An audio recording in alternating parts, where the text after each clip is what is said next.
Trump and the GOP debaters, who came out on top last night. NTD's Capitol Report host Steve Lance spoke to a team of political analysts. Let's take a look. Congressman, I'm assuming you weren't too emotionally attached to any of the candidates, given the fact that you're a Democrat. What were some of your takeaways? Well, obviously, a number of the candidates went after Ramaswamy. I think because he's higher up in the polls, but also because I think they personally found him kind of obnoxious and condescending. I think a lot of things that Vivek said were probably sounded really good. How he's going to get rid of teachers' unions in the country and get rid of all these departments is really impossible. So he said a lot of things that sounded good. I think that's going to appeal to a lot of people. Well, I think that the winner of the debate was a man who was not in the room, President Trump, on debate. It looked like the adult in the room was actually not in the room, and he was having a longer, more in-depth conversation with Tucker Carlson on Twitter. I want to pull up some sound and get everybody's reaction to it. If former President Trump is convicted in a court of law, would you still support him as your party's choice? Please raise your hand if you would.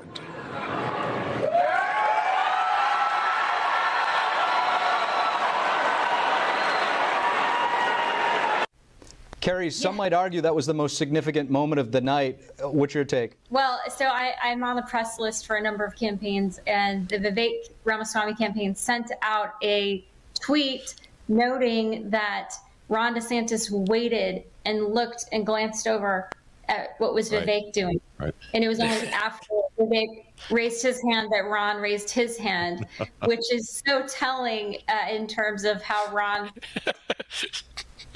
runs his life these days. And what's interesting is that I like Ron, and I feel like he's not the presidential candidate that he's been as a governor. I mean, he seems like he's a follower as a presidential candidate, even though I just love him as a governor, where he's been a leader in Florida. Share with us what you thought about the candidates' discussion on Ukraine. Hitting the Ukraine question, I think what's very fascinating to me is this kind of playing to the current mood among members of the Republican Party. They're very concerned about the fact that we have a commander-in-chief who had a debacle in Afghanistan, embarrassed the country. And I was accused of being weak on the war on terror. And I kept trying to refocus people, saying the existential threat to this country comes from the People's Republic of China, not the Taliban, that don't have an industrial base, they don't have a weapons of mass destruction program, et cetera. So I think a lot of the reluctance over Ukraine comes from this hesitation based on the really poor track record. And I think that Ambassador Haley provided some clarity, as did former Governor Chris Christie.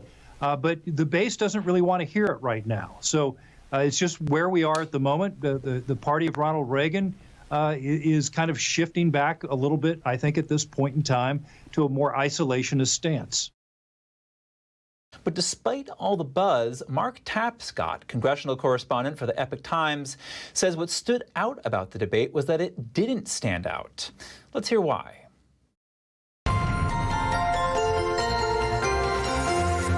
Mark Tapscott, thank you for joining us. Good to be here, Chris. How are you? I'm doing well, thank you. Mark, what stood out for you in the debate last night?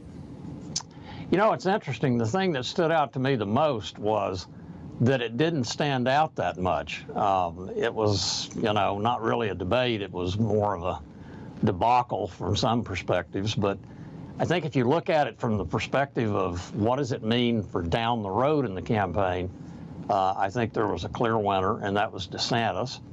And I think some other folks that were clear losers. And we're going to go from there. There will be another one in 1 month. And why do you think it didn't stand out as a debate?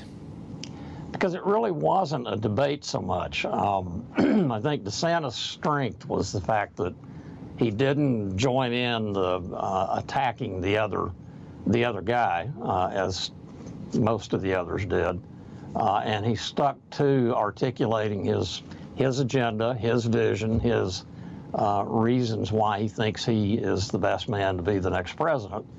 I think that was wise, especially when you contrast it with Christie, for example, being very, very aggressively critical of others.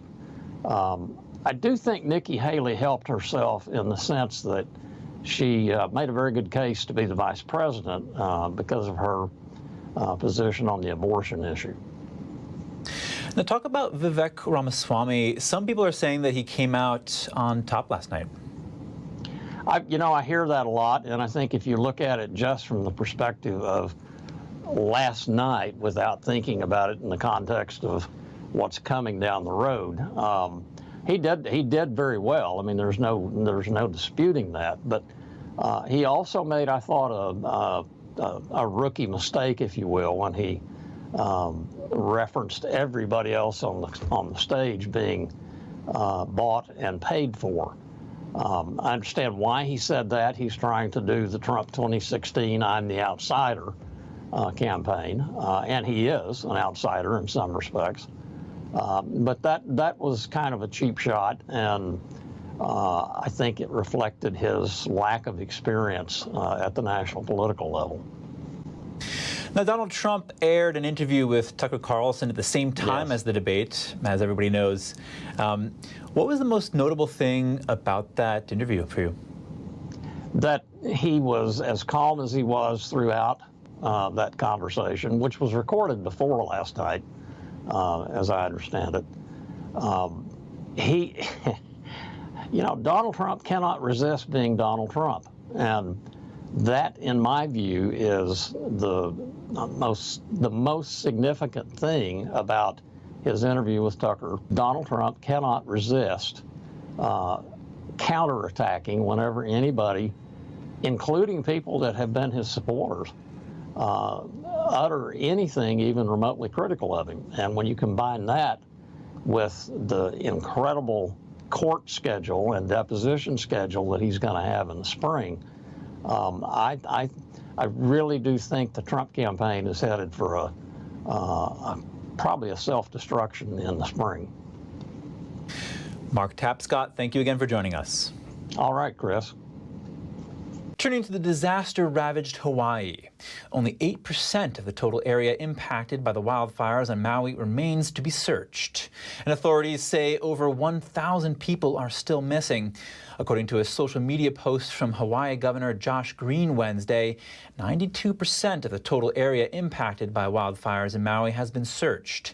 Green said thousands of residents impacted by the wildfires are currently staying in hotels, and hundreds are in Airbnb locations. The current death toll is 115. Elon Musk says his social media platform X would sue organizations funded by financier George Soros that allegedly pushed for a crackdown on free speech. Musk bought Twitter last year and pledged to make the platform a bastion of free speech. He has since changed its name to X. He said in an X post that he agrees with the view expressed by the journalist Michael Schellenberger. He said politicians and George Soros-funded NGOs have been falsely claiming hate incidents are on the rise to push restrictions on free expression. Musk signaled his agreement and pledged to sue. Musk has criticized Soros before. He once said Soros wants to erode the fabric of civilization.